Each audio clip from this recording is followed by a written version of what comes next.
The chair now recognizes Mr. Grothman. I'll ask Mr. Yanis a few questions again. Currently, what is the structure of the FDA and its food programs?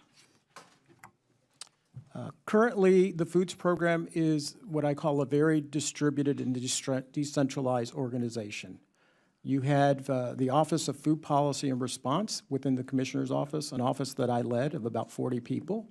You have the largest office involving food, the Center for Food Safety and Nutrition, which to this day is led by Dr. Susan Main, who has recently announced her retirement. You have the field force. Oh, okay, I hate to cut you up, but only give us 5 minutes. Would you therefore describe the current structure as decentralized? Absolutely. Okay. Do you think that is a problem where it's all so decentralized if you have a crisis like we had last year?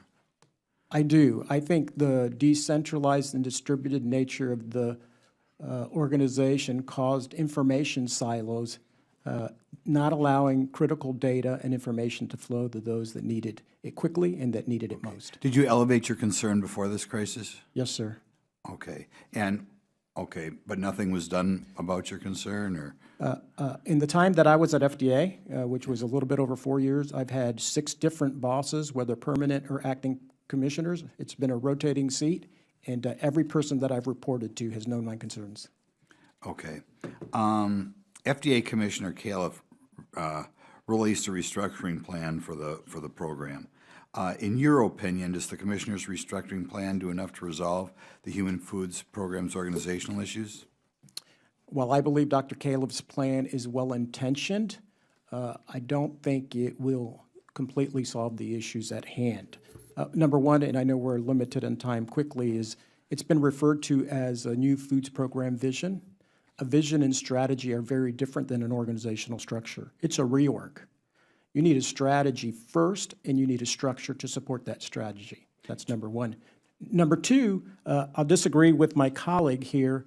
The proposal doesn't even go as far as previous deputy commissioners once had. At one time, previous deputy commissioners had oversight over CIFSAN, over their offices in the commissioner's office, over CVM, but not ORA. This new reorg doesn't even go as far as to what previous deputy commissioners had.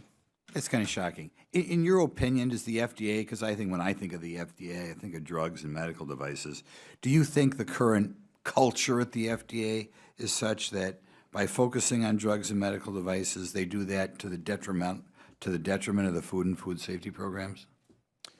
I think the drug program being as big as it is, the fact that it's supported by user fees does hinder the foods program and the overall agency's focus on the foods program. As I mentioned, it's a very decentralized organization, something I had not experienced in the private sector, and as such, there are many multiple or microcultures within the broader organization, and it hinders our ability to create a one FDA culture.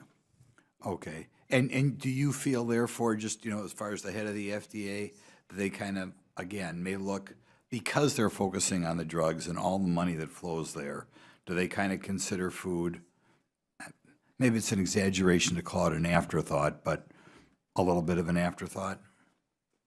My experience and decisions that have been made, including financial ones on supply chain monitoring, food has taken a back seat to drugs.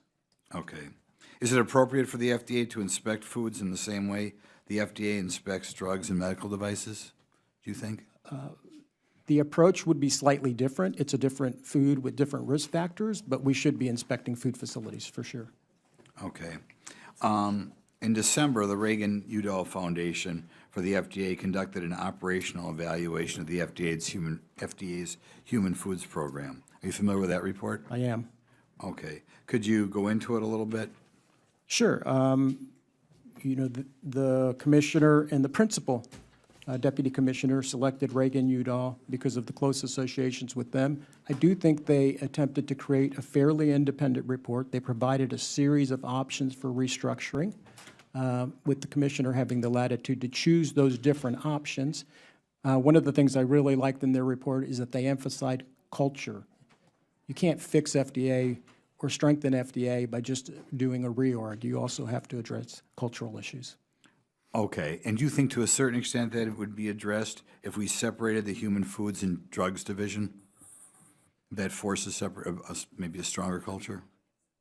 I think that could be a factor that could contribute to a stronger one food program structure. There are other ways to do it as well. Okay, thank you. I thank the gentleman.